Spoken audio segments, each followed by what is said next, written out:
Subsection 3, Your Honor, then existing mental, emotional, or physical condition. A statement of the declarant's then existing state of mind, emotion, such as fear, physical sensation, including a statement of intent, plan, motive, design, mental feeling, pain, bodily health, when such evidence is offered to prove the declarant's state of mind, etc., at that time. So that's exactly the court under MBI has to consider what Manny's wishes are. And the guardian ad litem's laid the foundation. She's had a discussion about how he feels, and how he feels is ...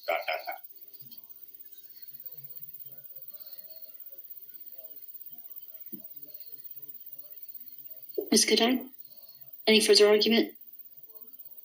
Any other argument? Ms. Ford?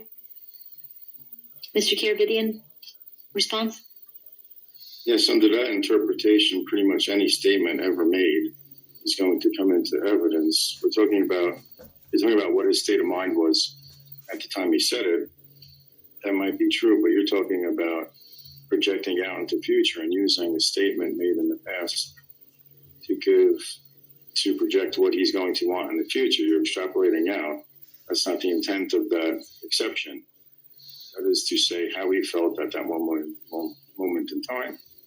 If you're going out, you're using it more than its intended purpose. If you use the interpretation Mr. Nelson's using, any statement will come in for any purpose, because it will always be, well, this is what happened. This is what we're going to recommend in the future. Nothing would be excluded. The objection is sustained. Next question. Do you believe that Manny has the ability to form a significant relationship with a parental substitute? With a parental substitute, yes. And what do you base that decision? Manny is a loving child. He is very attached to his Uncle Gary. He's very attached to his cousin Denise. He loves them, wants to live with them. Were you present for the visits between Manny and Manny's uncle? Yes, 2 times, 2 visits I was.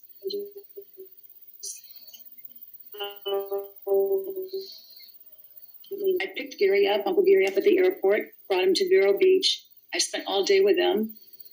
They went shopping into the mall. I sat and read a book while they did that. They came back laughing, and Manny's hands were full of clothing and a guitar amplifier, shoes. And then we went to dinner, and I sat at the table next to them so they could be alone, and they were laughing and talking.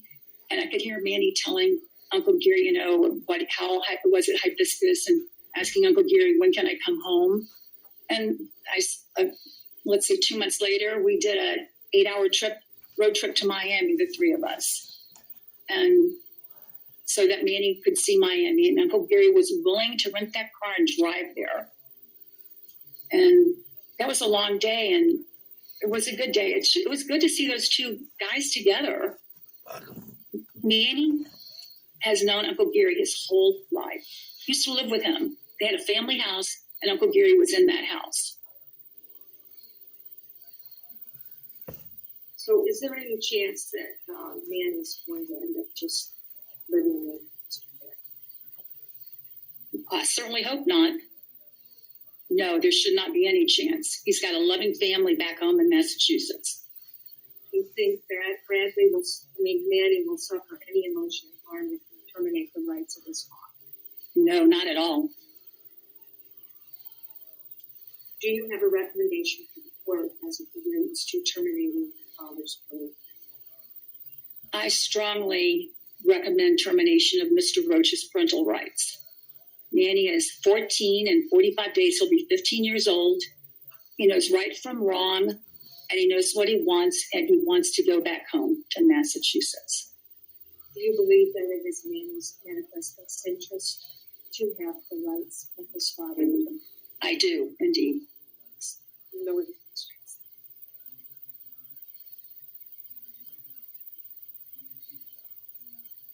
Ms. Ward, do you have any questions for Ms. Adams? Mr. Nelson, any questions for Ms. Adams? Just a couple, Your Honor. So, Miss Adam, let's go back. So, have you had a discussion with Manny about how he feels about Mr. Roach? He has no emotional. Okay. Have you had that discussion? Yes. Okay. When is the last time you had that discussion? My last visit was, can you look at my notes to see the day of it was in August. I think August 23rd. Okay. I ask him every visit I go to see him. All right, Manny, tell me how you're feeling now.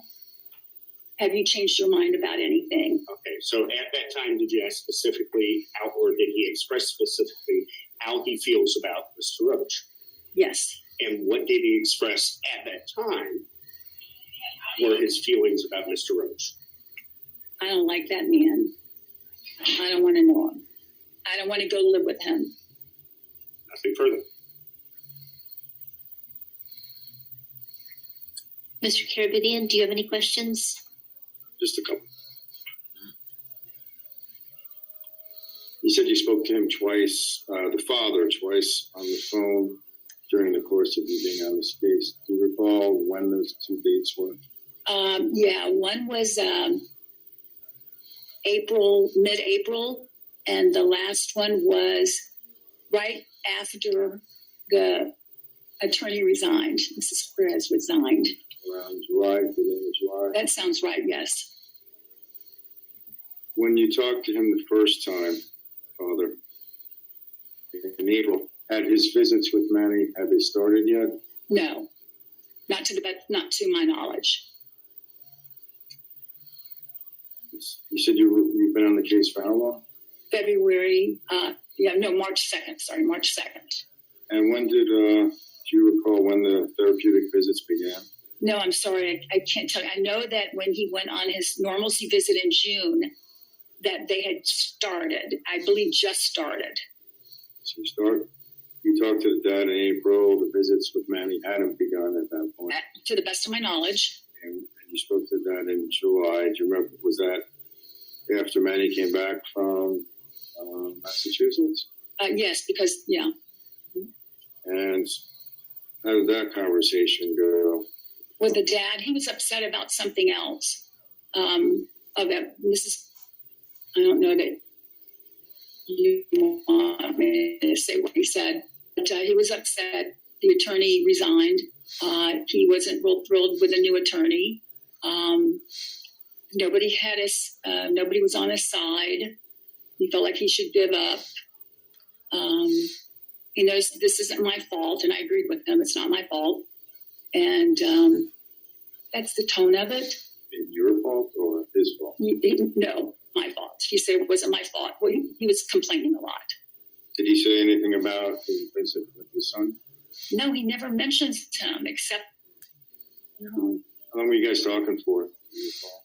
It was 23 minutes, the first one. The second one was much shorter because I got upset. You get tired of being ranted at on the phone. It gets old real fast. And my patience with him was, at that day, just was not good. I'm going to say 8-9 minutes. And I told him I had to go. At any point during both of those phone calls, you never mentioned his contact or his relationship with his son. That was never discussed.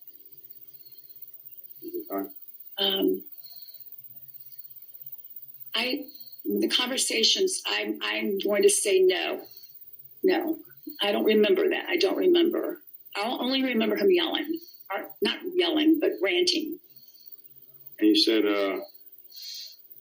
one of the statements Manny had made to you was he didn't want to live with his father, correct? Yes, that was part of the conversation. Did you ever, in part of your dealings with Manny, ever contemplate him not living with the father and just having some type of father-son relationship that doesn't have Manny living with him? No, we talked about that. He does not want that. He doesn't want to meet him. He doesn't want to talk to him. He wants nothing to do with him. You heard the testimony. I think you've been sitting here the whole time. And at the beginning, initially, Manny was interested and excited to meet with his father. Is that what Mr. Roach said? No, that's what was testified. Okay. Manny never told me that. Yeah, he never told me that. So you wouldn't know if that's what Manny had expressed and he had his opinion had changed. You never discussed with him what happened. I never heard that Manny said to Mr. Roach that I want to have a relationship with you. Manny never told me that. Okay, that's all the questions I have. Thank you. Ms. Goodine, any redirect? No regret. Thank you. Thank you, Ms. Adams. Your testimony is complete. Any other witnesses? Ms. Ward, any witnesses?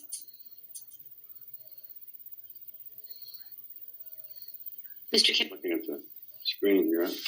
Is Jerry, is your mom available? Amelia? I want to Yes, call sir. her briefly. Yes, sir. Here she is. Okay.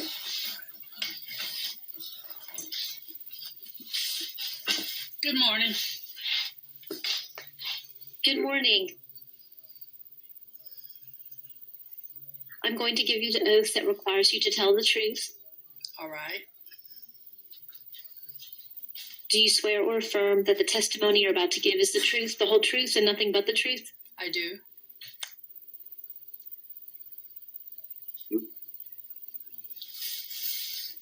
I was getting feedback.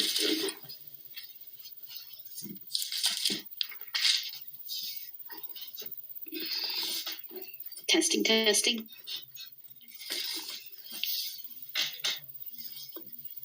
Again, testing, testing. We have echo. I think, can we see if they Let me have see. two devices? They're having an echo. So what we do? Right. It could be because you have two devices, Roach. If you have two devices on, Yes.